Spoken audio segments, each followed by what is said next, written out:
ظلم و بربریت کا ماحول گرم کیا ہوا انہوں نے، کرپشن، لوٹا ماری، تباہ کر دیا پورے ملک کو، پورے سندھ کو اور بالخصوص کراچی کو. اور یہ بے شرم غدار مہاجران قوم، یہ کمالو ٹولہ، یہ فیسیلیٹیٹر ہے، یہ فیسیلیٹیٹ کر رہے ہیں اس ظالم جابر نظام کو. یہ خود تو ذلیل ہو گئے، کیا سودا کیا اپنی قوت کا.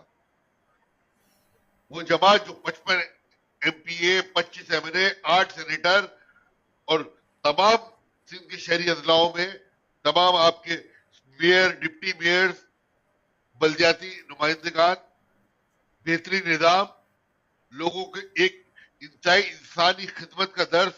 گلی محلوں میں ایم کیو کے نمائندے موجود، رات 3 بجے 4 بجے دروازہ کھٹکھٹا دو اور بول دو کہ میرے گٹر کا مسئلہ ہے، میرے پانی کا مسئلہ ہے.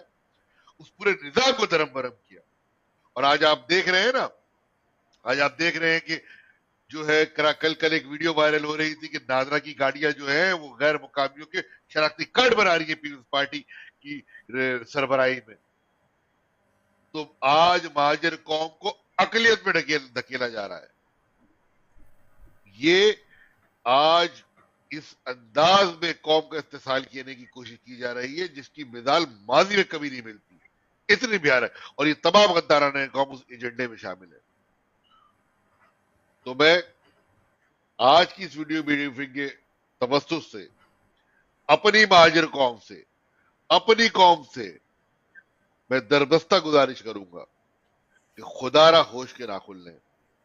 ایم کیو کے کارکنان نہیں تھکے ہیں، کوئی قوت ہمیں نہیں تھکا سکتی. تم نے 19 جون 1992 کو بھی آپریشن کر کے دیکھ لیا، تم نے 2013 اگست سے بھی آپریشن کر کے دیکھ لیا. آج تک 10 سال سے زائد عرصہ ہو گیا اس آپریشن کو شروع ہوئے، جو راحیل شریف نے شروع کیا تھا، جو رضوان اختر نے شروع کیا تھا، جو بلال اکبر نے شروع کیا تھا.